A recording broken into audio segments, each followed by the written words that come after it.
I'm focused on his spirit cause it keeps me from his fire. The Holy Ghost was with me, so my fear I leave behind. My sins were all diminished when he took that breath and died. And if you think I'ma give up on my God, the devil is a lie.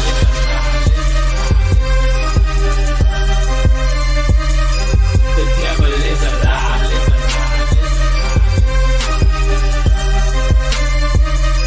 The devil is a lie. Hello. Welcome to Black Tea News. I'm your host, Christina Barr, and today I'm going to be talking about Michael Tate, who is a Christian artist or was a Christian artist for a very long time. He was with DC Talk, and then he became the lead singer of Newsboys. And there were some allegations that came out against him. According to an article, it was the worst kept secret in Nashville, so other people must have known. There's allegations that people who tried to speak out were blackballed, and they were silenced, I guess, when they would try to speak on it, but that he would ply people with drugs and alcohol and made some sexual advances, unwanted and non-consensual advances to some people. So he did write up a confession, because I know some people were like, oh, this is just gossip right now, and some people didn't want to speak out about it yet. And he did offer a confession, and I think the confession itself, a lot of people were praising it, and I just find it hard to believe that it was contained to just kind of him and other people didn't know. And if they did silence people who try to come forward, and that's an issue. And if the victims, if there's ways that they can press charges and they want to seek that sort of justice, then I mean, that's their right to do so. But he at least took accountability in saying that what I did was sinful and shameful, and it wasn't like, didn't blame anyone else, at least from my memory of the first reading of it. But I'm going to go through the confession, and then I'm going to go through some of these allegations to, I guess, ask the question of, I guess, is it enough? And where do you go from here?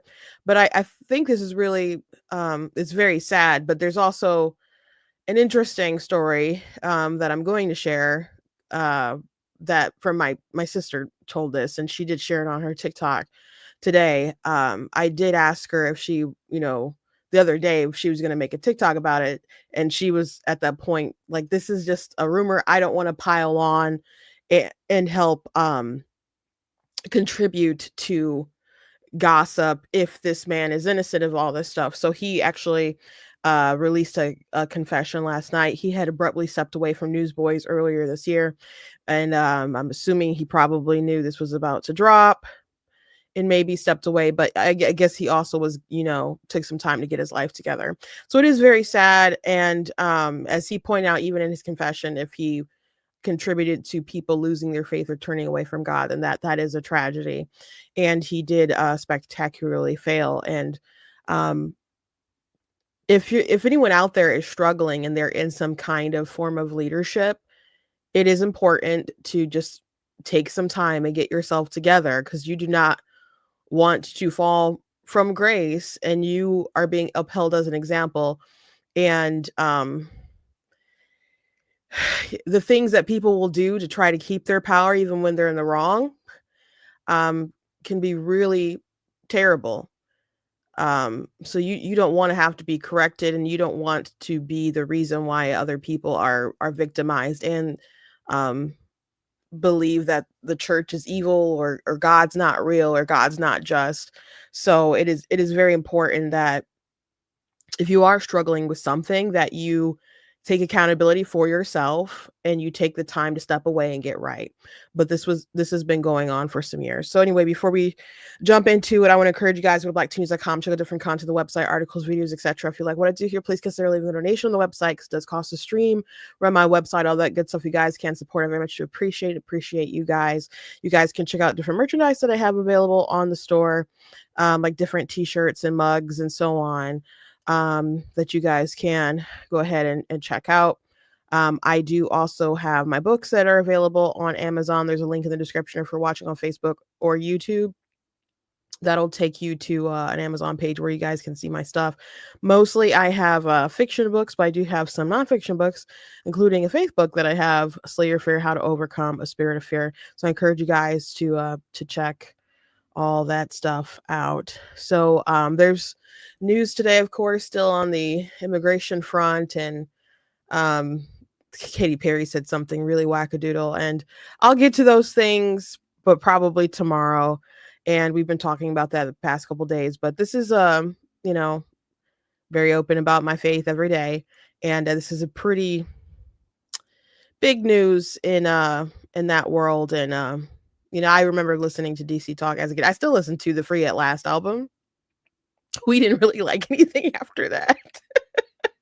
So we're like DC Talk fans for that one album. But I still play Free at Last and listen to those songs. So and there's some great stuff in there. So anyway, if you don't know who Michael Tate is, he was in the group DC Talk, and then he did take over for the group Newsboys. And so he's not the originator of Newsboys, which I loved Newsboys before. I haven't really listened to Tate stuff as the lead of Newsboys. The only song I actually kind of know is the song from the God's Not Dead movie. The God's not dead, he's surely alive, he's living on the inside, roaring like a lion, something like that. That's all I know. That most of my association, I know who he is really just from I guess really that first DC Talk album, as far as the music that I've enjoyed. But a lot of people have been following their whole career, the Jesus Freak and albums and so on, and follow him throughout his career, taking over for Newsboys. So that's Andrew Tate. I mean, sorry, not Andrew Tate. That's another person who did wrong. Michael Tate, if you're unfamiliar. So we'll get to this article in a second. I'm going to go through his confession first. I just wanted to show that picture so we knew who we were talking about. But before that, I'm going to bring up the story. So right after the Obergefell decision, the Supreme Court decision that legalized gay marriage across the country, my sisters went to a concert in Michigan. It was a big Christian concert. There's a lot of really popular artists who were there, and people had strong feelings across the country, obviously, about the subject. And there were I didn't go, so I just heard what they said when they came back. So my sister Katrina was talking about it, and there were artists who were just like, oh, we need to love. And Jeremy Camp, he has a beautiful story. They actually made a movie about it when his because he had married his wife, who passed away of I believe it was cancer, very quickly into their marriage. But he felt like it was he married her while she was sick, and he believed that the Lord wanted them to get married, and they had a quick, beautiful relationship, and she passed away, and he ended up getting remarried and stuff again. But he makes really great music, and while he was up there, he's like, we gotta love everybody, but the word is still the word. The word is still the word. And so he didn't say anything hateful, but he was just firm in his beliefs, and he didn't really, go on a preach-a-thon, but from what he said, it was clear that he was willing to sort of buck the trend of the complacency that was going around at the moment. And so my sister's like, Jeremy Camp's a real one. He's a real one. And when the Newsboys got up and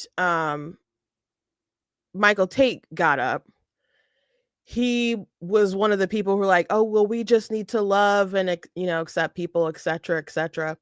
We just need to, love and so on. And he said a lot of things that was similar to other groups, but she said that there was something about Michael Tate, and she's not, this isn't like a new thing that she's saying because of this news that came out. It just kind of rubbed her the wrong way at the time. I remember her telling the story when they came home. And so they're like, well, do you guys want to stay longer to listen to the Newsboys and all the stuff that she's like, I'm tired. I'm ready to go. This is like, something's like irking me. And so I just thought that was interesting that he was willing to so quickly compromise and try to get like everybody else to kind of, soften to this idea at a time when, we just redefined the definition of marriage across the country in every single state. And he had this issue that he was dealing with for a long time.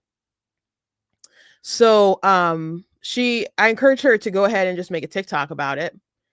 And she did today. And she also pointed out it is important to sit yourself down if you're dealing with any sort of like sin like that. Like, you need to not just wait until you are exposed, because you're going to hurt a lot of people along the way. If you look at David, David knew he was wrong. That's why Nathan was like, gave him a scenario, and he was able to point out the wrong person in the situation. He's like, bro, you're the person in the wrong. You're the person in the wrong. Like, he knew what he did was wrong. And when he decided to go ahead and sleep around and commit adultery, it's very interesting. Like in the previous chapters, or just his relationship with God, it's like him praising him, talking to him all the time. And that entire chapter when he's like, oh, pretty lady, let me go get with her. Ooh, we committed fornication. Ooh, oh, I got to try to get her husband gone to cover up this sin. And he's doing all this stuff to cover up his sin. And there's like, God, how am I going to fix this? Or God, help me with temptation. There's nothing like that in the chapter. You only really see God at the very end of it when you see that he's displeased. So where are you with your struggle with this stuff? Is it about, trying to appease yourself and how hard are you resisting? Because David didn't really, you didn't see that sort of same energy that he had in other places in that chapter, And so he committed a great wrong that was exposed. And so you don't need to let it get to that point. I'm glad that he's now at this point gone to get help. But you've been dealing with cocaine for a while? Cocaine? Like, and that couldn't have been a secret, man. That couldn't have been a secret. Other people had to have known. Other people, I find it hard to believe that his bandmates didn't have some kind of idea either. That for a while, but to me, that's hard to believe. The other folks didn't know, have some kind of other idea. And the people around him should have really tried to push hard to get help. So I'm going to go ahead and share my screen here. I'm pretty sure you guys won't be able to read this. So I'm going to just read it to you. When this dropped, I was at my parents' house for like part 2 of my birthday party. And I'm like, oh, you just confessed. So it is a sad situation. So a lot of people are really praising this confession. You guys can let me know what you think. There are good things about it in this really terrible situation. But anyway, it says, my confession, Michael Tate, June 10th, 2025. Recent reports of my reckless and destructive behavior, including drug and alcohol abuse and sexual activity, are sadly largely true. For some 2 decades, I used and abused cocaine, far too much alcohol, and at times touched men in unwanted, sensual way. I am ashamed of my life choices and actions and make no excuses for them. I will simply call it what God calls it: sin. I don't blame anyone or anything but myself. While I might dispute certain details in the accusations against me, I do not dispute the substance of them. When I abruptly left Newsboys in January, I did so to get help. I was not healthy, physically or spiritually, and was tired of leading a double life. I spent 6 weeks at a treatment center in Utah, receiving help that may have saved my life from ultimate destruction. I have been clean and sober since, though I still have lots of hard work ahead of me. I'm ashamed to admit that for years I have lied and deceived my family, friends, fans, and even misled my bandmates about aspects of my life. I was, for the most part, living two distinctly different lives. I was not the same person on stage Sunday night that I was at home on Monday. I was violating everything I was raised to believe by my God-fearing dad and mom about walking with Jesus, and was grieving the very God I loved and sang about for most of my life. By his grace, I can say that for the past 6 months, I have lived a singular life, one of utter brokenness and total dependence on a loving and merciful God. I have hurt so many people in so many ways, and I will live with that shameful reality the rest of my life. I can only dream and pray for for human forgiveness, because I certainly don't deserve it. I have even accepted the thought that God may be the only one who ultimately and completely forgives me. Still, I want to say I'm sorry to everyone I have hurt. I'm truly sorry. It is my hope and prayer that all those I have hurt will receive healing, mercy, and hope from the merciful healer and hope giver. Even before this recent news became public, I had started on a path to health, healing, and wholeness. Thanks to a small circle of clinical health professionals, loving family, caring friends, and wise counselors, all of whom saw my brokenness and surrounded me with love, grace, and prayer. Sin is a terrible thing, taking us to where we don't want to go, keeping us longer than we want to stay, and costing us more than we want to pay. I accept the consequences of my sin, and I'm committed to continuing the hard work of repentance and healing work I will do quietly and privately away from the stage and the spotlight. To the extent my sinful behavior has caused anyone to lose respect or faith or trust in me, I understand, deserve, and accept that.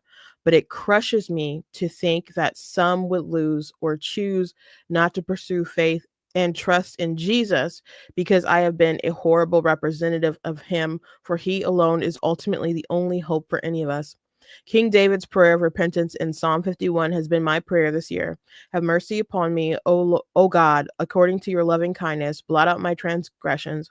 Wash me thoroughly from my iniquity and cleanse me from my sin. For I acknowledge my transgressions, and my sin is always before me. Create in me a new heart, O God, and renew a steadfast spirit within me. And that is his confession. So it is sad. Like, there are a lot of times when you see people talk about church hurt online, and a lot of times it's just frankly about dumb things. People having they misunderstand things, or feelings are hurt over dumb things, people trying to lovingly correct them and they take it the wrong way.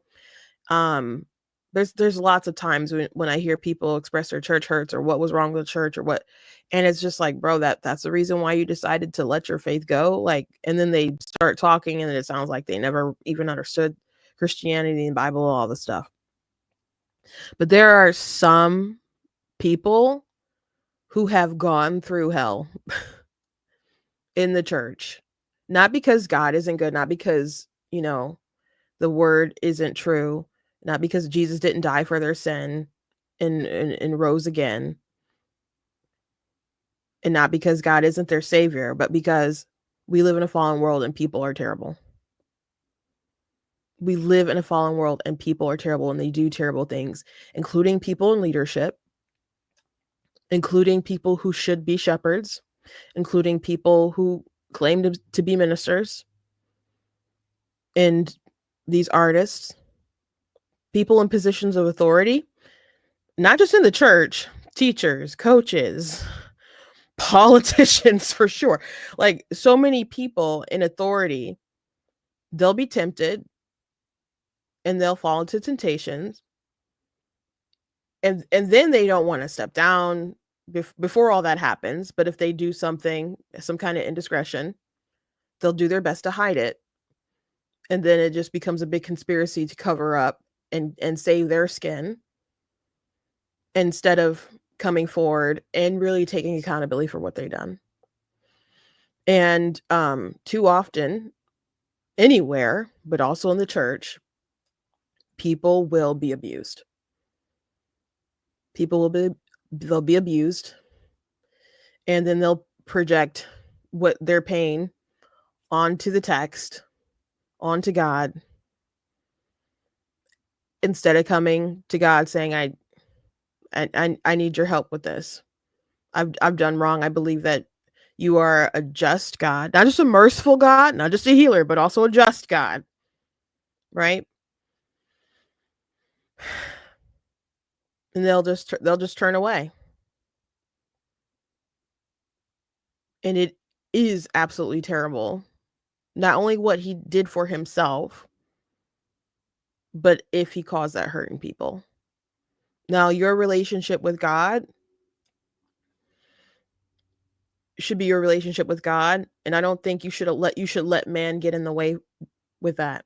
I mean, in between, you shouldn't let a man get in between you and your relationship with God. That's what I'm trying to say.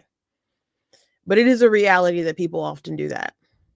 And I can understand. So many times we look to people. I have a pretty good, I don't know, maybe it's not a good philosophy, but I just don't like to have heroes, I guess. A lot of times, I'm not saying there's not people that I kind of look up to, or there's qualities that I look up to in certain people, but people can let you down, and they will often let you down. But you have to remember, you know, the certain those certain attributes, and if they're even good attributes. Sometimes people admire stuff and it's not even godly. But look to Jesus. Look to Jesus. Follow me as I follow Christ. That's the thing. And if someone didn't follow Christ, it should be evident. And pray that they get aligned with Christ. Pray that they get it together. But this is very sad. A very sad situation. Now, as far as his apology, his confession, I don't know how he plans to individually make amends to the people that he's wronged, and I don't know if there's any sort of other avenue they want to pursue to have him, I guess, pay his debt to society.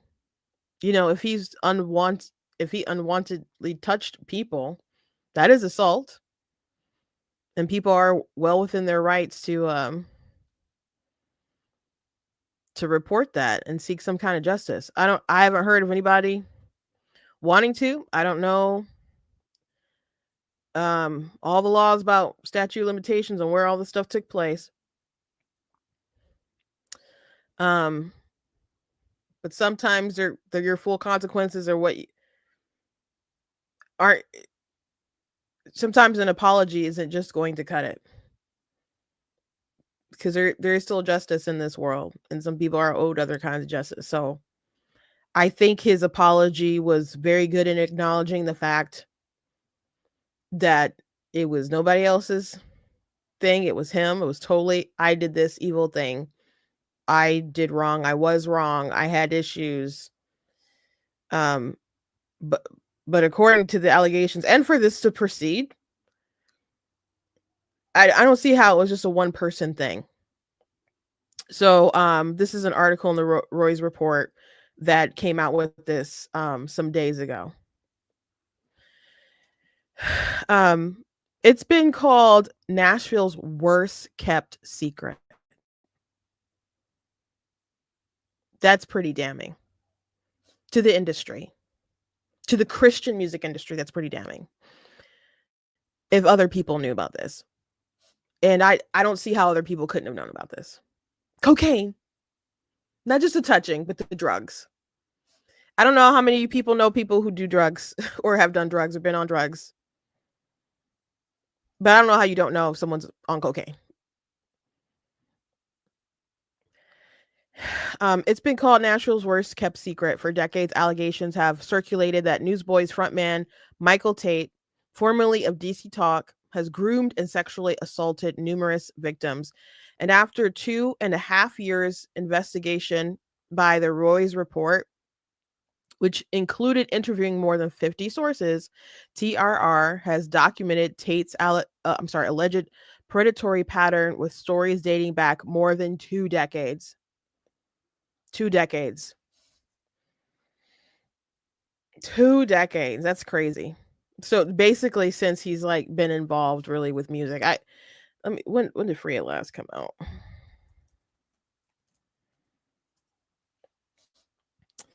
That came out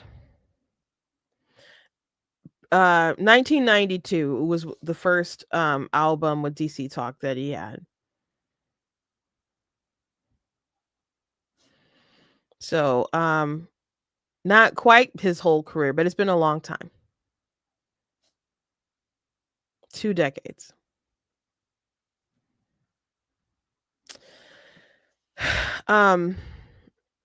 TRR has also corroborated allegations of Tate's alcohol and substance abuse with multiple sources.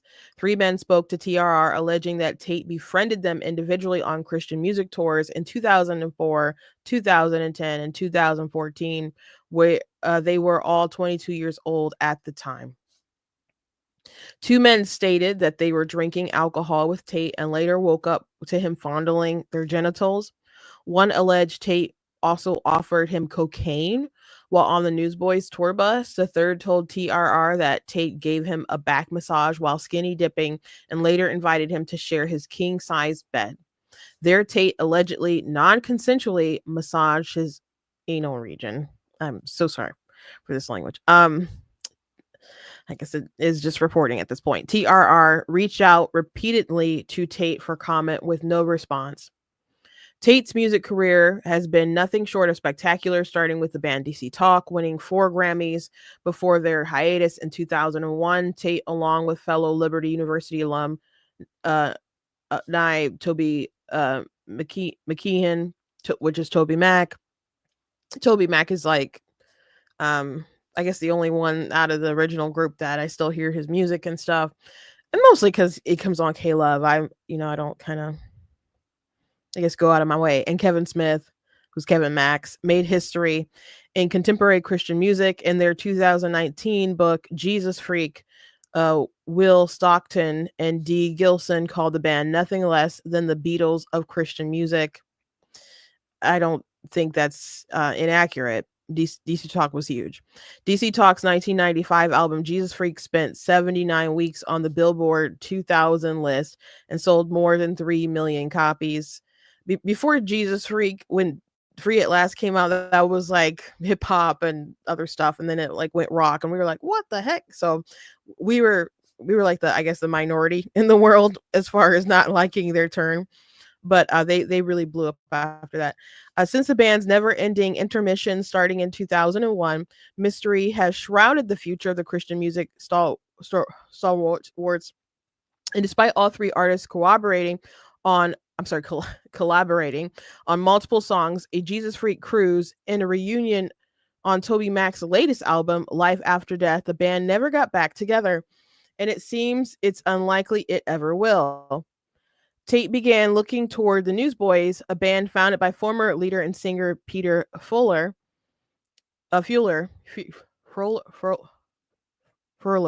is probably how you say it, and George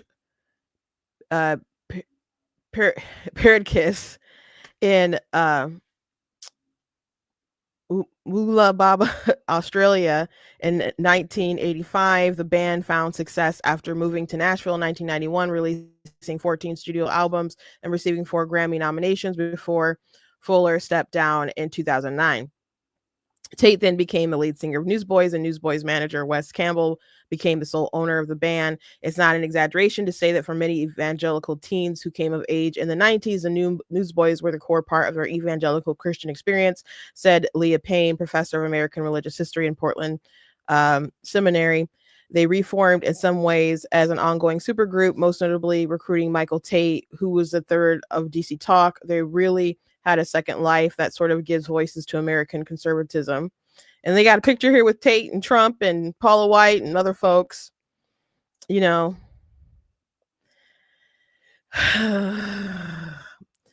During Tate's time with his band, Newsboys would score, they talk about God's Not Dead and 64 million internationally sold and stuff. Let me skip a little bit. Although there have been rumors of misconduct, Tate and his network's influence and ability to blackball people from the industry have squelched them, sources say. The tide shifted in January 15th when TikTok influencer Azaria Southworth, who famously outed journalist Jonathan Merritt in July 2012, said in a video reel that Tate is gay. After it garnered 250,000 views, the reel was removed by TikTok for violent extremism. Southworth did not provide evidence and went against journalistic ethics by publicly outing Tate's alleged sexuality without consent, but it was enough to disrupt the status quo in Nashville, where the heart of Christian music's power and money reside. So that was just this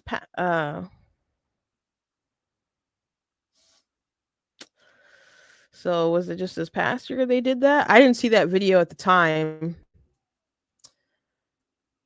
But violent extremism. It was just the truth, man. The following day, Tate announced he was stepping down. Oh, I didn't know the timing like that. the following day that was taken down, that he just stepped away from Newsboys. That would have been suspicious.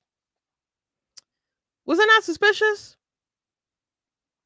In a statement posted on Newsboys social media, Tate stated that stepping down from Newsboys was a shock to even myself, but amidst prayer and fasting, I have clarity that this is the right decision. The announcement came after the release of the Tate-helmed new single, How Many Times, and 2 days before their first show of the year, Poplar Bluff, Missouri.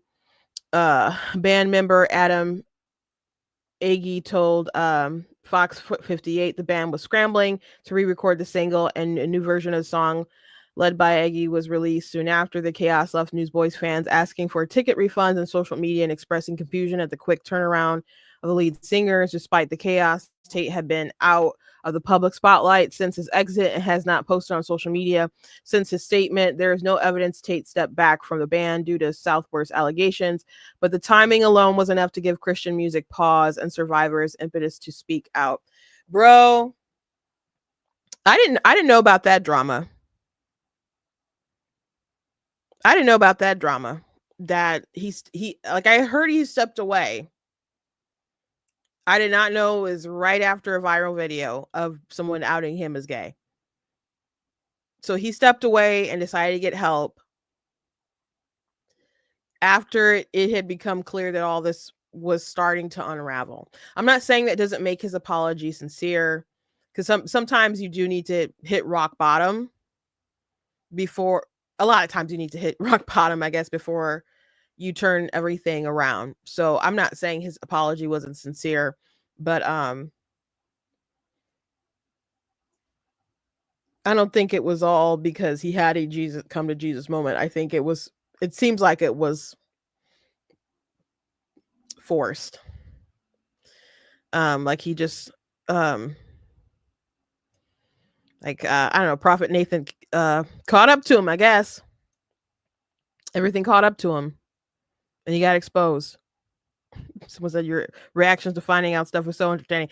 I like briefly looked through some of the top of this stuff, but I had read that earlier, but it just didn't click the timing. Tate accused of love bombing young musician. In September 2010, 22-year-old Stephen, who was asked to remain anonymous, was living the dream.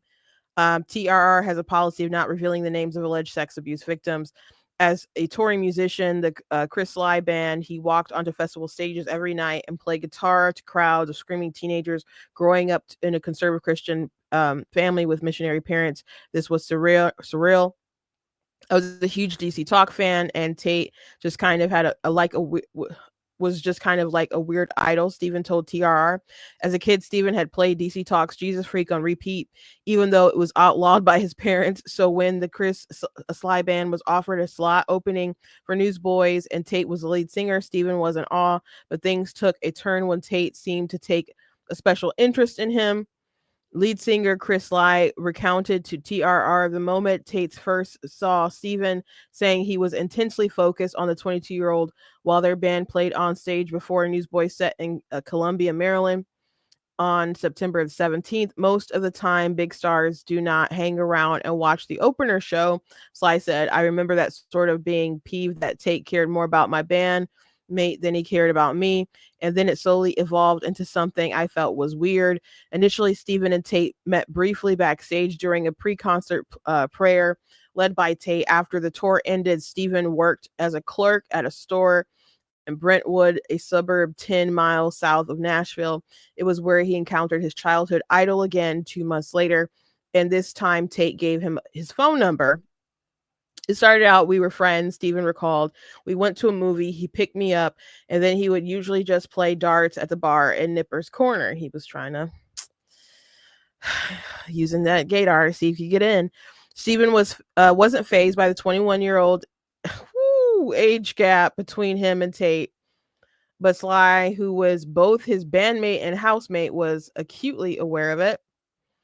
It felt like a weird attraction sort of thing. Sly told TRR they were texting all the time and they got really close really fast. It was just love bombing. Tate was pouring it on to Steven in really interesting kind of gross ways looking back. He would call Steven last minute. He would take him to steakhouses and pay for the meal and get him very expensive shots of alcohol.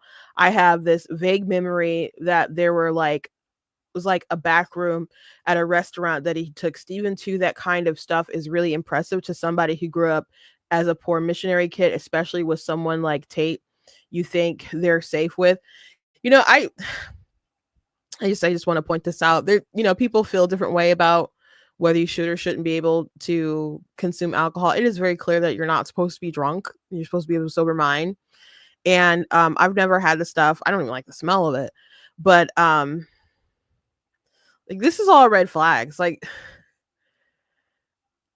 even seen videos of people who are Christian influencer folks online who said, oh, they went out with fans and oh my gosh, they really, had a lot to drink. And I'm just like,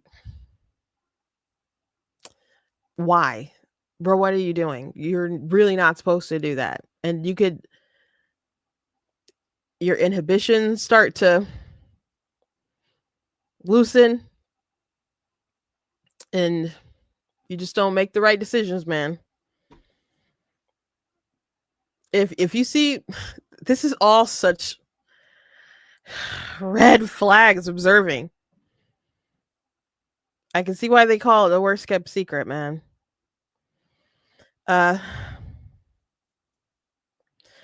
Tommy Lee, bass guitarist for Chris Sly Band at the time, heard Steven describe the relationship between Steven and Tate. Steven would go on the road with us. He's like, yeah, I hung up with Michael Tate, Lee said. And we're like, oh, yeah, that's cool. But it was kind of weird, too, I didn't know anything about Michael personally. I just assumed maybe Michael was just being a nice dude, trying to help him out or something. But then he was hanging out with him more. And I did think it was kind of weird at the time. By early January 2011, Tate and Steven had become fast friends, and Steven didn't think twice when Tate invited him to meet him at his home in Brentwood, a 4-bedroom, 3-bathroom mansion sold by Tate to his former Newsboys bandmate, Jeff Frankenstein, last year. Let me say later that year. Steven presumed he and Tate would meet there before going out to a bar, but Tate invited him inside instead. Steven told TRR they sat in the kitchen and Tate offered Steven a drink. Y'all love your alcohol too much, bruh. He was a real hush-hush, Steven said. I later found out that he had a family living with him and they were unaware that I was there. Steven said Tate poured him a highball glasses of Maker's Mark bourbon. He drank 3 with Tate egging him on. And Steven said Tate also reportedly drank alcohol heavily. Then, feeling sick from alcohol consumption, Steven vomited over the second-story balcony. Feeling dizzy, he went downstairs and lay down in the backyard. Tate followed him. Everything was spinning. He told TR after a short time, Steven and Tate went back to the second floor, and Tate led him to the living area. I was super embarrassed because this dude's like my idol at the time, and I'm super out of it. Steven said, I'm super sleepy, so he has me get on the couch, and he was like, I'll give you a foot massage. Oh boy. Telling TRR this seemed kind of weird, Steven said he then passed out. Steven said he woke up around 4 a.m. to Tate fondling my genitals, and then he was also kissing my mouth. Oh my gosh. Saying that he went into freeze response and that he didn't know what to do. Steven tried to pull away multiple times to stop Tate's behavior. It didn't work. I started stirring and he kept kissing me while touching my penis, Steven said. Eventually, I just moved my head and he stopped, and then he just kind of froze too. 15 years later, Steven still remembers what time he left Tate's house because it was done in secrecy. I left before 6 a.m. This is when I figured out that he had a family living with him. Steven said he needed to get me out the door before the kids started waking up for school. Gosh, this is sick. When Steven arrived home that morning, he told Sly that he had slept over and that Tate had given him a foot massage. He only told his girlfriend about what followed. TRR has viewed text messages between Steven and his then girlfriend, corroborating that they discussed the incident with Tate multiple times throughout the relationship before they broke up. 2 weeks later in the tour, Steven told his bandmates about Tate giving him a foot massage, but refrained from sharing the rest of the details because he was embarrassed. I very much did not want to be excommunicated from Christian music, he told TRR. Wow. Didn't even feel safe to tell his bandmates. I mean, he was also embarrassed, but by his own admission, Sly says he didn't realize the severity of the incident, something he now deeply regrets. When Steven told us originally about the Tate incident, we played it off like, oh, you're so gay. You're probably brought this on yourself, Sly recalls. Lee also remembers the conversation, but he was not aware Steven was also allegedly sexually assaulted by Tate. He was in the van with us all, telling us all his story, how he threw up, and then Tate gave him a foot massage. Lee said, I did think it was incredibly odd, but I didn't do anything at the time. Like Sly, Lee also didn't realize how negatively the incident impacted Steven. I had told other people about the story because I thought it was so hilarious at the time, Lee said. And I thought, well, that's the kind of odd, like if you're trying to help a young Christian kid out. I just thought it was kind of bizarre way for Tate to do it. The story about Tate's foot massage and fondling became an inside joke with the band, causing Steven to turn inwards. But he stayed in contact with Tate, believing him to be his friend and calling him his idol. Tate was basically the top of the food chain. Steven said he could either help me get jobs or he could not get me jobs. I didn't want to screw myself. But he still sought answers. The only time I was even approached the topic with Tate was about a week or two later. Steven said we went out to a bar in East Nashville. Gosh, that's wild. When we were walking in, I was like, hey man, I feel like I kind of need an apology. He was like, what are you talking about? And I was like, what happened? He said, oh yeah, sorry about that, and then brushed it off like it wasn't even a thought.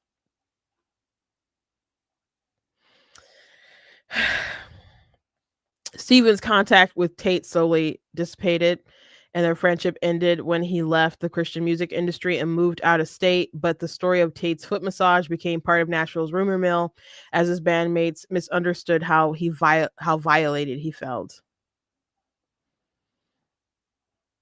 It took another 2 years before Sly realized Steven had also been sexually assaulted. A friend of mine who was in the industry had said, hey, that Tate thing with Steven that happened, right? It happened to another friend of mine, and I think it's a real thing. It's serious, Sly said. Sly spoke to Steven and learned about the full details of the incident with Tate, including the non consensual fondling of his genitals and kissing. Sly and Lee eventually apologized to Stephen, and 15 years later, with Stephen's consent, they are choosing to put their names on the record to show and a show of solidarity with their friend. Stephen's brother, who had chosen not to be named so Stephen can't be identified, was also told about Tate's foot massage during an international phone call in December 2012. He learned about the assault when he visited Stephen in Nashville the following spring.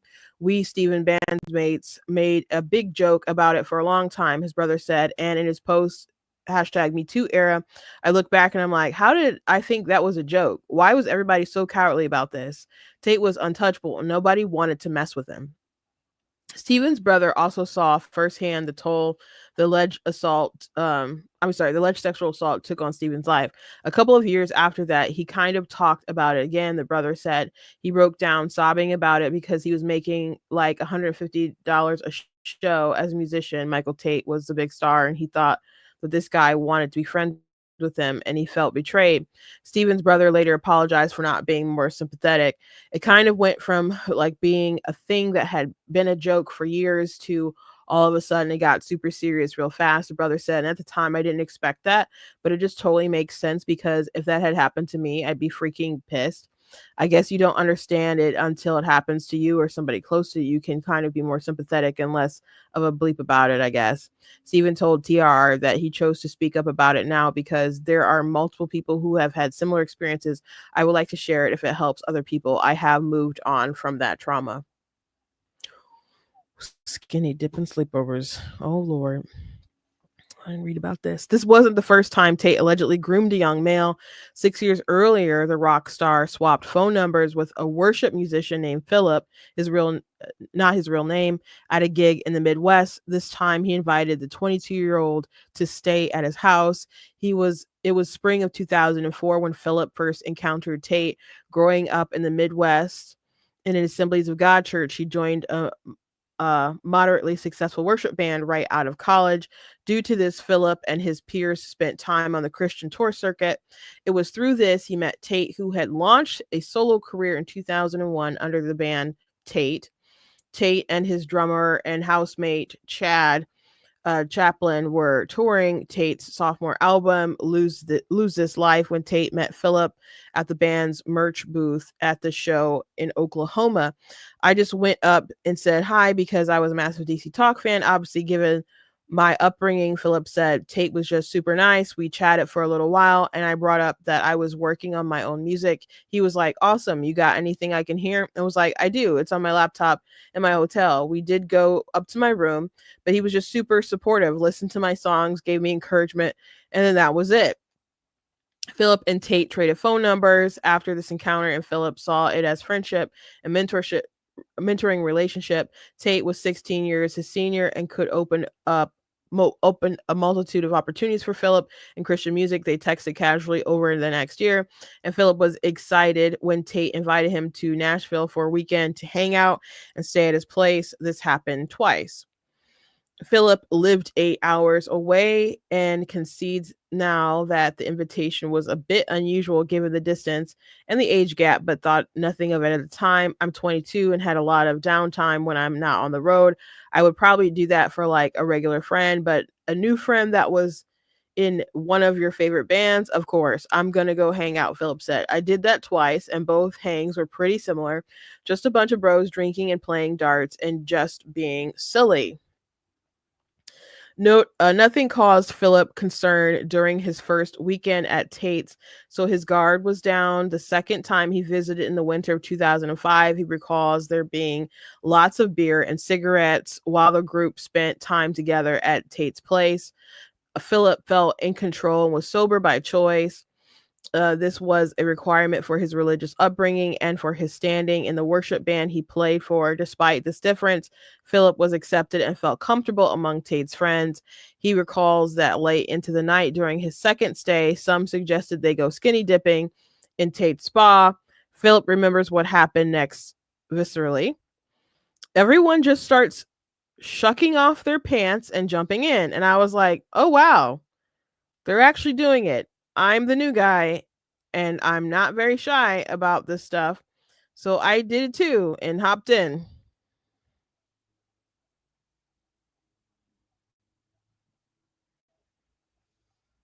Okay. Alrighty then. But when people started leaving, Tate became more intimate with Philip. The guy started peeling off relatively soon after that, and at some point, it may have been just me and Tate left there, Philip said, and he started giving me a back rub.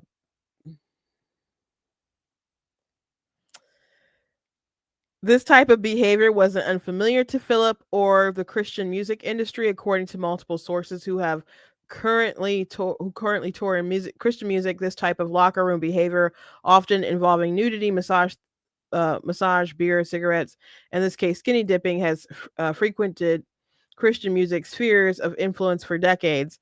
Andrew Welch, a former member of Christian rock band Disciple, described this type of behavior as horseplay. Stemming from boredom and being in close quarters, he told TRR that it was a way of bonding and didn't seem harmful at the time. While there are more reserved bands, this culture makes it normal to be there. Naked bands on tour. I'm sorry, that's weird. That's weird. That is weird, guys. I'm sorry. I am sorry. Oh my gosh, if I heard about that or knew about that, I don't care if you say you're straight as an arrow, I'd be talking about that. That would be news. That would be news. Okay? While the Newsboys were not classified this way, he added Tate was known for wearing less clothes.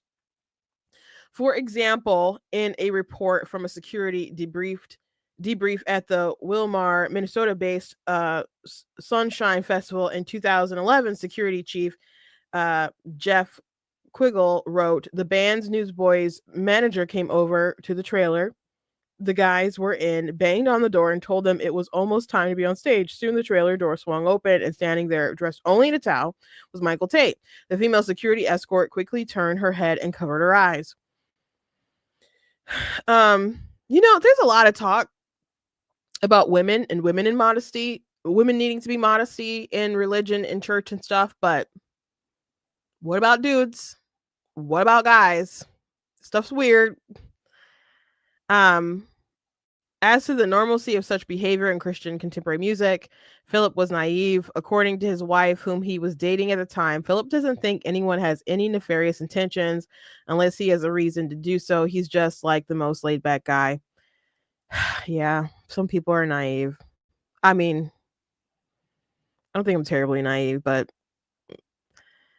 I know some naive people. So in 2005, when Philip was in a hot tub with Tate, he thought nothing of giving the rock star permission to massage him, his poor baby. Oh Lord. Oh Lord.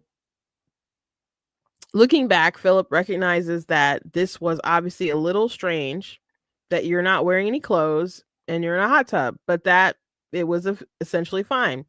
I wasn't thrilled about it, but I also wasn't in the mindset to be of like, oh, he's hitting on me. I was just like, some guys are more touchy feely than others. So that was that. A short time later, when everyone had left, Philip and Tate left the hot tub, dressed, and began listening to music. That's when the conversation turned. I don't even know how this comes up, but Tate was basically saying, my urethra is way bigger than normal size. Mine's like 2 or 3 times what it should be, Philip recalled. And he just whips it out and shows me, recalls Philip. Not long after, they decided to go to bed. Not there, I wouldn't. Jesus, help me. There were no spare rooms in Tate's house.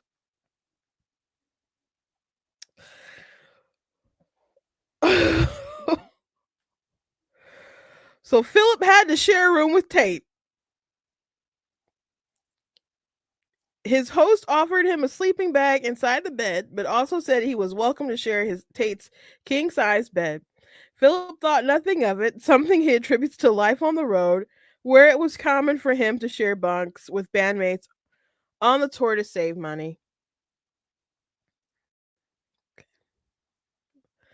This poor baby. This poor baby. At first, Philip said he took the. But I understand being naive, but there's a lot of dominoes falling here. At first, Philip said he took the sleeping bag, but then changed his mind to be comfortable. Tate made room for Philip, and they began to chit chat as they fell asleep. That's when Tate began to give the 22-year-old another back rub, this time without consent. He starts giving me a back rub, and at that point, I started getting nervous. Philip said he's giving me a back rub for like 3 or 4 minutes, and it's just slowly getting lower. Fellas, how many back rubs do you give to other people? Like, I, you know, I've given like some massages here or there to like my family, my sisters. My mom liked a good massage. She was very tense, so it couldn't last 3 or 4 minutes because it would just hurt your fingers. I just a few friends, like female friends, but I just you gotta let me know. Like, is that a thing guys just do back rubs for each other? This is okay. He starts, especially after all the stuff that happened. The I don't see how these dots are not connecting. He starts giving me a back rub, and at the point I started getting nervous. Philip said he's giving me a back rub for like 3 or 4 minutes, and it's just slowly getting lower. In the hot tub, he had stopped at my lower back, and he just kept going lower until he was like actually massaging my butt cheeks. And I'm laying there like kind of frozen. It's a new friend, and you look up to him. I don't want to blow up a friendship. Ain't no friend in the world. Nobody. Okay. This poor baby. Okay. I just couldn't have been my butt cheeks being massaged. Not my butt cheeks. Oh my gosh. Philip told TRR he was unsure what to say to Tate because he didn't want to offend Tate or make him mad. However, Philip said after 30 seconds of Tate massaging his bottom, Tate put his fingers in his anal region and Philip spoke up. I was just like, hey man, I'm not into that. That's not cool with me, Philip recalled. Philip said that Tate stopped, apologized, and turned over. He assumed that Tate was embarrassed and equated it to non-reciprocal romantic encounters with women from his own life. Considering this, he said he was not scared or afraid of Tate, and he fell asleep. Oh my gosh. I just that had to be awkward. That had to be awkward. This story is like unbelievable. I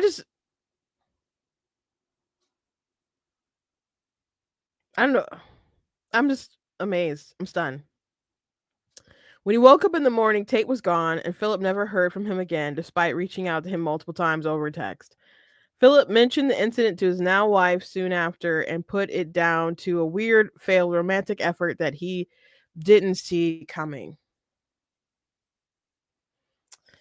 The incident with Tate has come up from time to time, she told TRR. It was probably within a couple weeks that he told me about it. And mind you, what year did he say this had happened? 2005.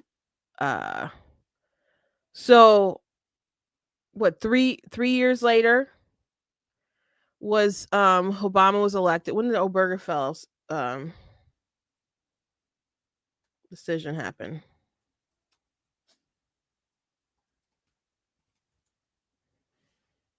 Obergefell decision where gay marriage became legal across the country was 2015 when it was argued.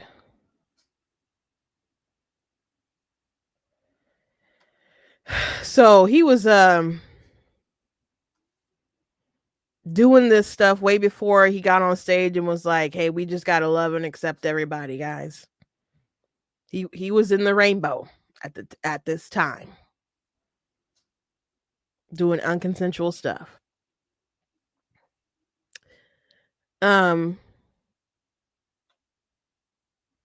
Gosh, stories crazy. And there's more. And there's more. I'm sorry. I'm trying to see where I left off.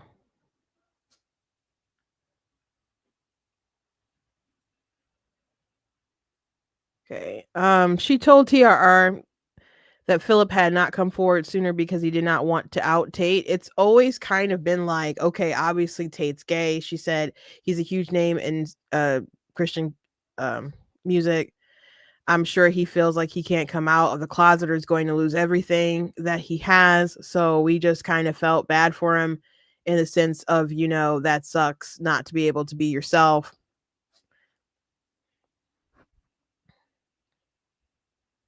He needed deliverance, okay? Okay. I can understand feeling bad for him, but he was doing unconsensual stuff, hanging out with guys way younger than him. They weren't minors, at least from the stories that I've heard, but they were young, much younger than them. They idolized him. He was in a position of power, and they recognized that these people who idolized him, and he could ruin. They presumed that he could ruin their careers if they did the wrong thing. So there are reasons to say something, but just to talk about it for the sake of he needed deliverance, he needed to get right himself for his own soul, for his own salvation, for the sake of all that himself, and the fact that he's in a level of authority and he shouldn't be in a position where he could prey upon other people. And maybe they just obviously didn't think he was, I guess, a rapist or anything like that at the time, Maybe they didn't really see him as a predator. It failed romantic gestures, I guess, is what they're thinking of. But he could have other victims, is another concern. But what happens when he falls from grace? What happens to other people who looked up to him, all the fans who looked up to him all this time, and he's been dealing with this, and other people knew about it, and they're like, oh, that sucks, he can't be himself. We're not supposed to be ourselves. We're supposed to die. We are supposed to die. We are supposed to crucify ourselves, take up our cross daily. We are supposed to be like Jesus. We are supposed to crucify our flesh. So this is triggering me. Like, oh, he sucks, he can't be himself. He's not supposed to be. He's supposed to be Christ-like.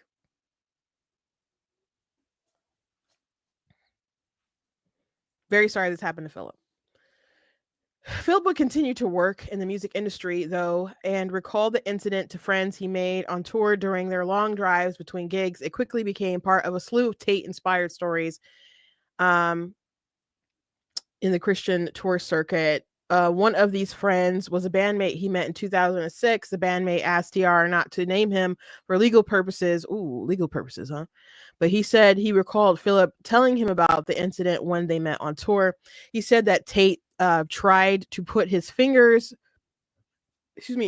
or his hands in his butt and just fondled him a little bit jokingly. Under the guise of it being playful, the bandmate said, of course, that made Philip very uncomfortable. Philip told me that he rejected this advance. Today, the bandmate sees it as more than a failed romantic attempt. This is essentially what I would consider assault, a move that was obviously unwanted and unprovoked, he told TR. Philip has chosen to speak out now after hearing multiple stories about similar misconduct from Tate and from friends and connections in the industry. At the time, I thought Tate's behavior was an anomaly, Philip told TR, but the more time I spent in Nashville circles, the more it sounded like a pattern that I might have actually gotten off easy in my awkward encounter. When the anecdotes I was hearing started seeming more dangerous and scary instead of just sexual or romantic, I wanted to help to put a stop to potentially happening again to others.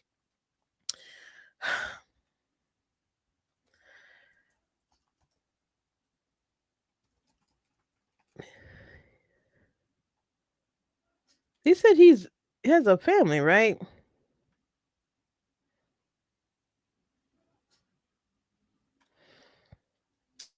This is this is all crazy stuff.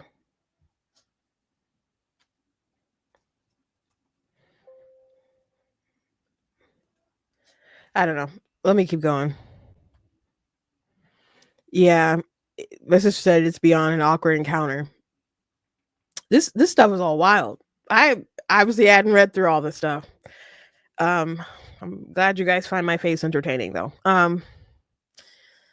This is so unfortunate. In 2014, the same pattern of grooming and assault happened again. This time, Tate's alleged victim was a 22-year-old crew member named Taylor, not his real name, and it happened on the Newsboys tour bus. And to do this and compromise your band, and it's a name that you took on, you filled a role. I don't I've never sung any of the new Newsboys stuff since Tate took over. But the um some of their worship album with the original singer. I mean, we sing some of the songs like the He Reigns, glory, glory, hallelujah, He reigns. You know, we sing that. A really early song about the who I want my God to be. That I love that song. I heard it on the radio way back in the day. So you're taking on a legacy and you're on the tour bus. It's so wrong. And you're supposed to be a representative of God, man. People like you can look at these people like they're just entertaining you and they're just giving you some music to listen to, but a lot of people see it as a ministry. You know, in 2014, the same pattern of grooming and assault happened again. This time, Tate's alleged victim was 22. I'm sorry, I read that. Taylor entered the music industry with a passion for Jesus and production, initially hired by the New Zealand band Rapture Ruckus. He was headhunted by Newsboys lighting director Matt Brewer.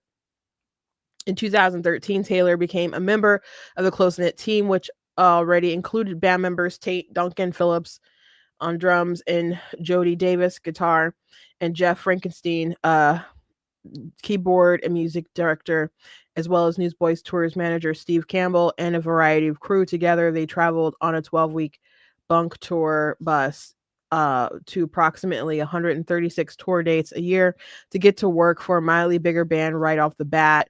It kind of felt really cool. Taylor told TR, I was stoked to be working for Brewer, honestly, and the Newsboys were kind of just the medium. And the band was all super nice, and some of them were quiet, but they were all really nice people. And I love the accents. It was like, sweet, this is my new life. Taylor built rapport with the Newsboys family fast, and one of the easiest ways of doing this was by drinking alcohol.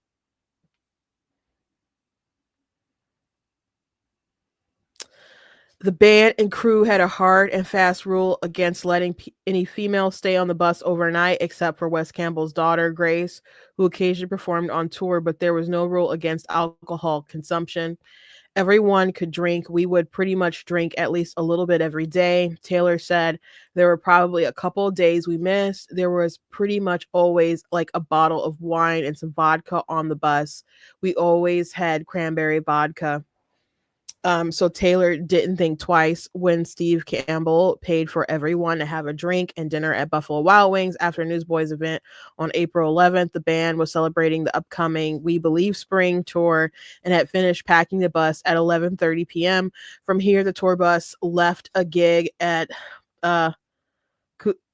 Cusco, a junior high school in Mississippi. Plans were to arrive by 7 a.m. to set up for a show at 7 p.m. the next night. Slowly, everyone peeled off their bunks, leaving Tate and Taylor in front of the bus driver. This was not unusual. Taylor told TR they along with Brewer, Phillips, and any crew members who smoked, would often stay up late at the front of the bus, drinking and laughing. Sometimes Tate would give Taylor an unsolicited arm rub, but Taylor didn't think much of it. In my family, we all grew up giving each other massages, she said, so I thought it was just being a nice guy. By the time the bus arrived at their next destination, they were only the ones still awake, and they were both heavily intoxicated. This is a problem. Obviously it's a problem. But to see this sort of culture just being part of the band, this isn't good. Like, I already mentioned a lot of people feel differently about alcohol. There's gosh, what's his name? There's a YouTube by Thinking Biblically, Mike Winger. He did a series on alcohol, had a very balanced take of it, but and really encourage people who are really into it to just still observe what they're doing and ask themselves, like, I guess, about the culture of it. And are you doing it too much? And this isn't good. This isn't good. If I was around this atmosphere, I would just be like, y'all Christians. This is not good. Anyway, Taylor realized it was nearly 6 a.m. and he had to be awake in 1 hour to unload. I was like, dang, I messed up. I'm pretty hammered. I hope everybody agrees that that is wrong biblically. Then I went to the back of the bus to sleep, Taylor told TR. Taylor headed to his makeshift bed. As the least senior member of the crew, he was relegated to the position wherever Grace or additional merch person was on board. But this time, Tate followed him, presumably to pick up his jacket. I went to the back and Tate came with me and was like, hey, you want to try something? Taylor recalled, and Tate then opened up some foil with cocaine in it.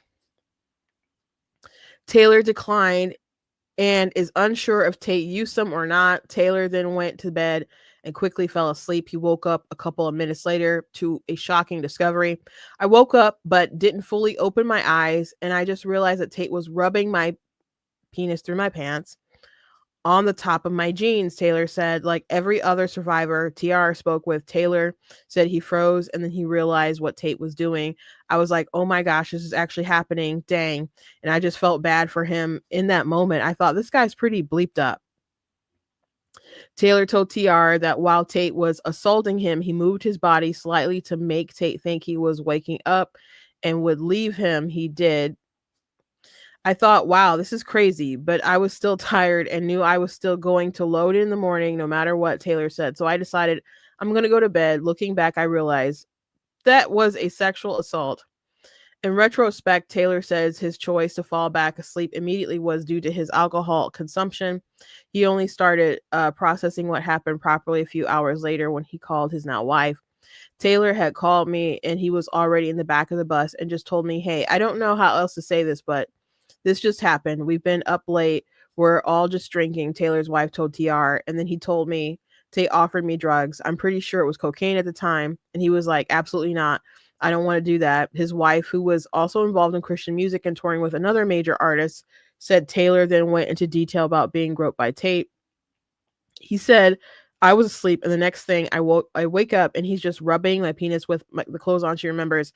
Then he just got up and left, and nothing was made of it. Taylor's wife was no stranger to the underbelly of the Christian music industry. She had joined around the same time as Taylor, and the two were saving up to get married. She told TR, the Christian industry kind of shocked both of us a little bit with the double standard, but we kind of got over that kind of quickly.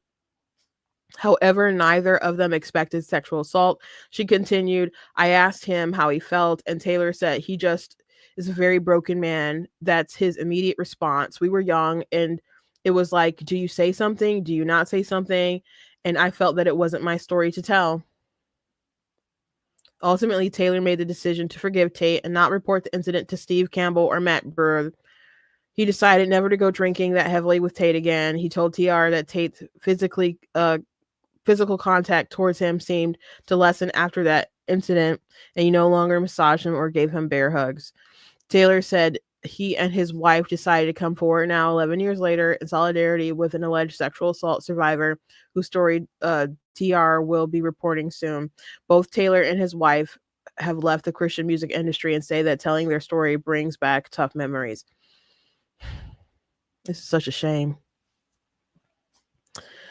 It honestly was a big shock because I think we felt like we were grieving in a way for a couple of days after you called about the story Taylor's wife told TR. Taylor and I very much love the Lord, and I personally believe that that whenever the Lord wants to expose it, God is ready to shine the light. He will, Taylor's wife said. And so I'm just like, okay, Lord, if this is what we need to do, we need to share this part of what we know, then I believe God will protect us. TR approached the Newsboys for comment about the allegations toward Tate. The band responded via a statement through Nashville attorney Samuel D. Lipshia Bradley Arndt Bolt Cummings. While we are aware of the unsubstantiated inter-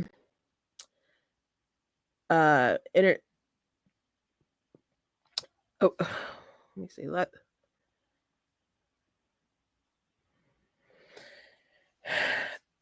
While we are aware of the unsubstantiated aspersion cast via internet towards Mr. Tate and Newsboys by one particular individual because of the questions revolve around the alleged behavior and actions of Mr. Tate, it would be inappropriate for Newsboys to speculate or comment. It read, if what you allege can be supported with evidence, we would imagine Mr. Tate and his representatives will have something to say about the matter.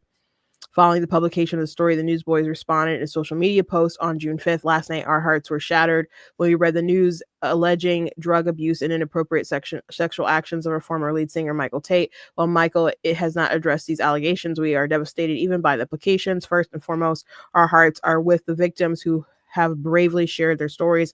If you are a victim, we urge you to come forward. We absolutely do not condone any form of sexual assault. The four of us are husbands and fathers. Between the four of us, we have 14 children. Our wives and children have made many sacrifices while we dedicated our lives to playing music together that glorifies God. We are horrified, heartbroken, and angry at this report in many ways, and we feel as if we and our families have been deceived for the last 15 years. When he left the band in January, Michael confessed to us and our management that he had been living a double life, but we never imagined that it could be this bad. You guys can let me know if you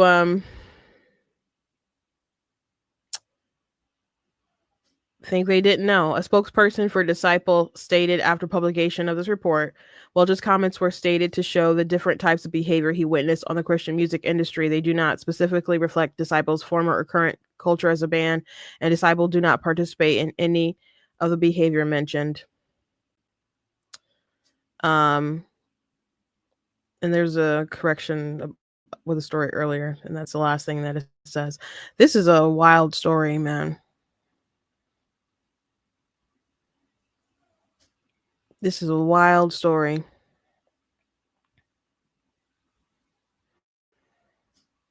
And I wonder how much more there might be. So he admitted to alcohol abuse, he admitted to the cocaine and sexual stuff as well. He did not refute any of these allegations.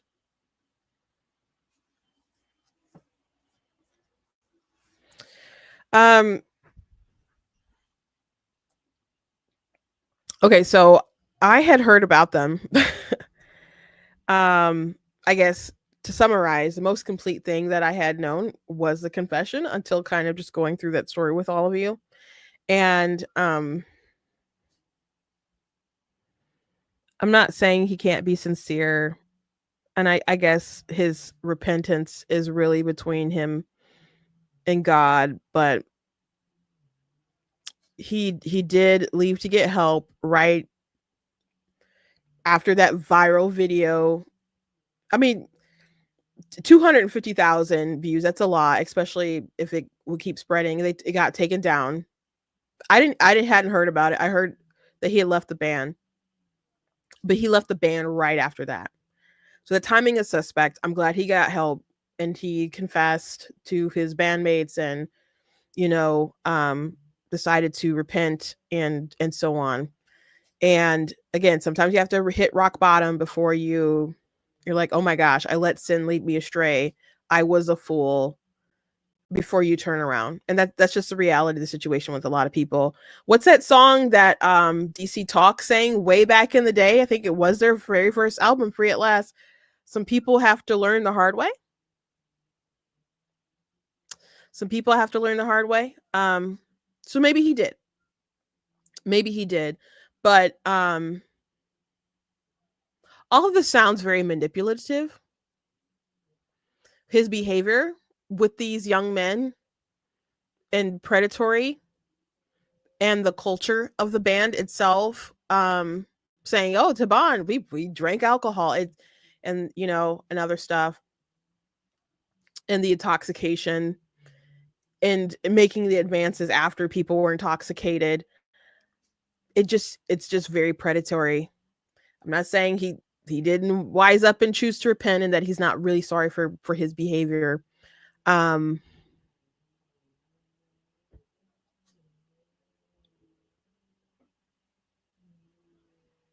it's a decent confession.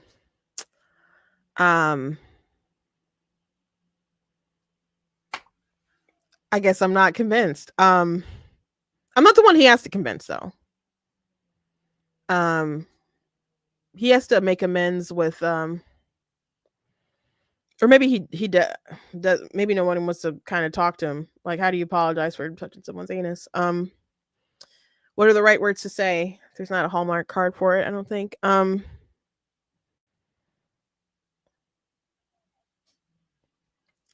Very predatory. It's and everyone saying like the culture of the Christian music. I mean, I've heard stuff, and I know sometimes back in the day, they, and I guess now they, but really back in the day, like, oh, there's these bands making all this money in the secular world, or these are these secular artists, and they sound a certain way. We need a Christian equivalent to appeal to these people who maybe don't listen to the secular music and they want to listen to this music, so we just need a similar kind of sound. So they package different people to sing Christian music to the crowd, but that doesn't mean that they're living as Christians, that they live the life that they preach about. And I can just say, in our ministry, there's been people who've backslid, did wrong things, but we made it a point to sit people down if they fell into sin. you know um and you repent, you get right. We want you to get right. We want to pray with you, and you get realigned with the Lord's will. We don't want to cast you into a fire or something like that. We want you to get right. But if you can't get on the pulpit and do stuff, and you're living all kinds of different ways, like, there needs to be some accountability. So I do take issue with, like, I can understand, like, it's a complicated situation for people involved, people who felt like it wasn't their story to tell, and people who felt bad for him and stuff. Like, I get that, but man,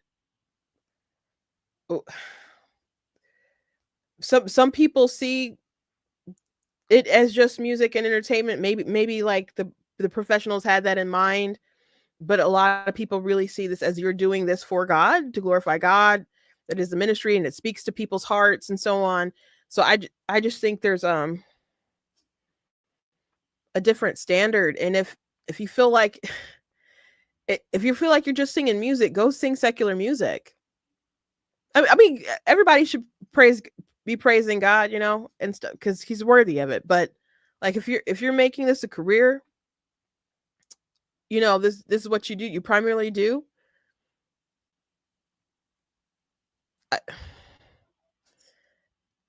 You ought to be representing God in a better manner than this. This is wild.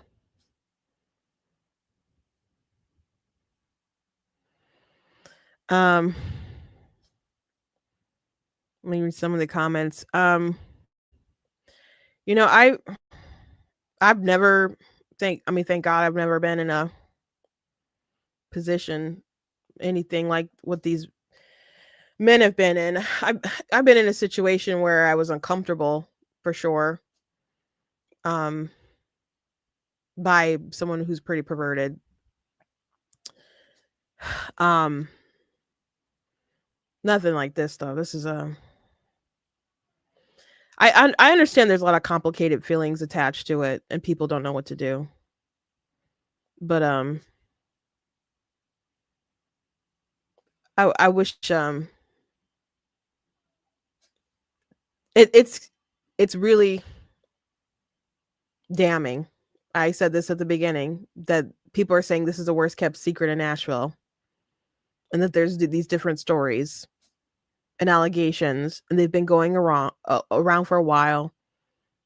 And he's been in the music, doing this music for a long time, for a very long time. But there's these allegations that go back at least 2 decades.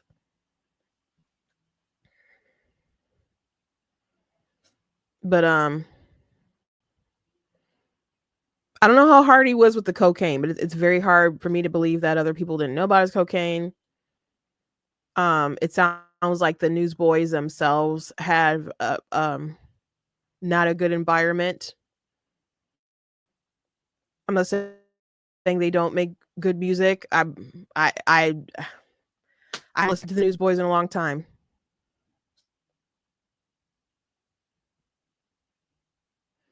But this is not a good atmosphere, not a good environment.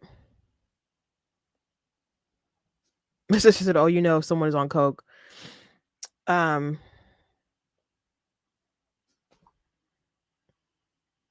The timing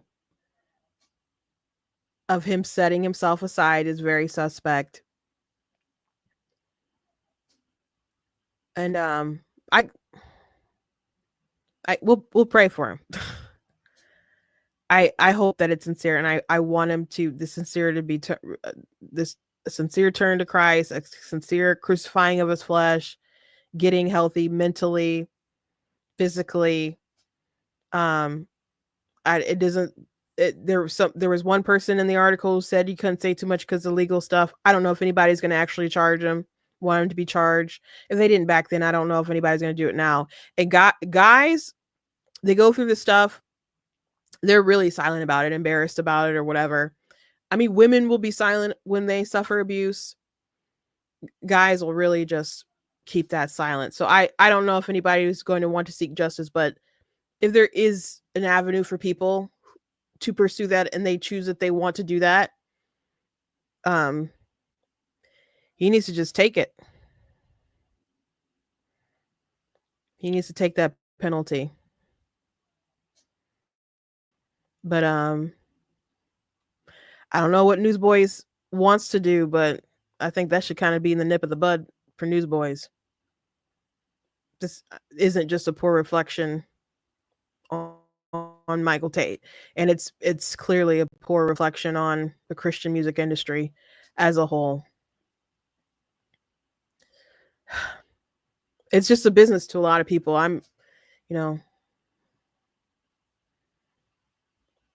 It's just a business to a lot of people. And that's really unfortunate. In my church, when we see, my pastor is my brother. He has a saying like, "Sing it like you mean it." We don't want this to just be words that are coming out of our mouth, like a good melody to hear, something to bob your head to. We want you to really worship and praise the Lord and submit yourself to him, to crucify that flesh. So it's just terrible. I mean, he just really seems like a predator who got caught. But I pray for his full deliverance. And I guess we can all do that together. I don't have much to say other than that, guys. What a wild story. And my sister who's in the chat, she's the one I mentioned earlier who went to that Christian concert, and Michael Tate, this was after gay marriage was legalized in the United States, and he got up and was like, "We just need to love everybody." And I'm not saying everybody who will say stuff like that means that they're automatically sus and that there's something super dark.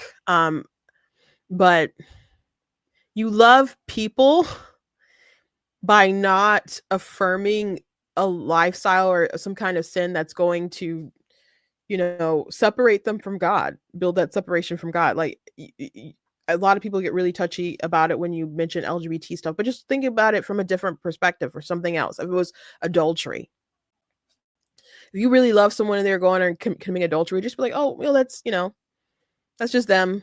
And I'm going to you can love them anyway, but would you just be like, no, that's an okay thing to do. That's just how they are. Hopefully you'd want them to get right and honor their commitments and honor God. And you'd want to like rebuke them, you know, for the purpose of them turning away from their sin and realigning with the will of the Lord. So people who are like, oh, we just gotta love, we just gotta love. I love how? Love how? Because love doesn't rejoice in wrongdoing. There's a very different perspective on what the world sees as love and what the Bible talks about. And first and foremost, you have to love God first. And how can you love God if you don't love his word? How can you love God if you don't honor the commandments? You got to put God first. And when you put God first, you can put everyone else in proper alignment about how you're supposed to love them. But you don't love them by rejoicing in wrongdoing. So, this is a terrible story. Terrible story. Gosh, to think we could have spent the day just dunking on Katy Perry and her dumb immigration policies, but this is too bad. But I hope hearing the story, reading the story, other people hearing about it, like it's you know, a lot of Christian influencers are talking about it on TikTok and other places, and people who aren't Christian influencers to be like, look at these Christians, look at this church, these predators are everywhere, etc. It is a bad reflection on the people who call themselves Christians, and of course Christian music. But Jesus was perfect. Jesus was perfect. We're supposed to be like him. And that's what we have to keep pointing toward. And, you know, I pray that people who have been perhaps turned away from God because of the conduct will begin to push Michael Tate out of that situation and will take their hurt up to God, and they'll let the healer do his work. So I want to know if Tate was this way in DC talk. Who knows? I mean, it says that it's just going back 2 decades. And when did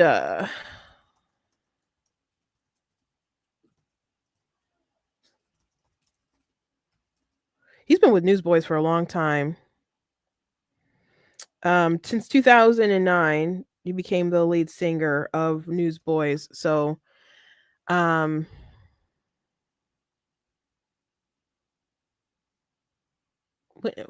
did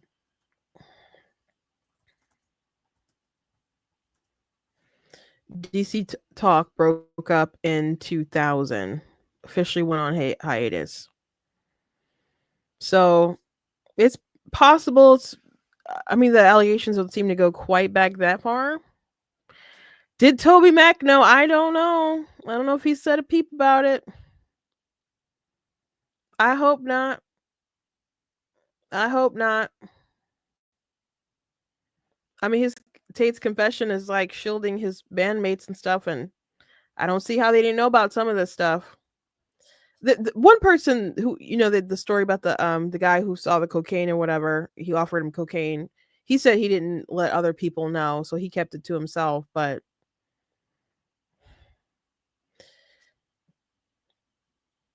I don't know how you didn't know that some stuff was going on, especially with other people kind of having rumors. And how you don't have that conversation if there's been, you know, if you've heard multiple allegations. I don't know what all they heard or didn't hear. But it is a very poor reflection, and a lot of people are asking these questions. And if people did know, how long did they know? Why did they keep it a secret? Toby Mac is still huge. He does his own thing. You know, I hear his music all the time on K-Love. And he's been through a lot, losing his son. But I don't know.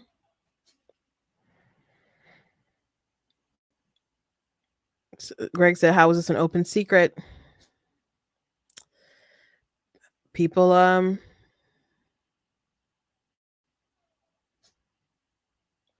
don't know. I mean, I went through the article of different people's reasoning on why they decided to keep certain things a secret and just kind of suppress it. And then the more they kind of heard, they're like, "Oh no, there's other incidents like this." You know, I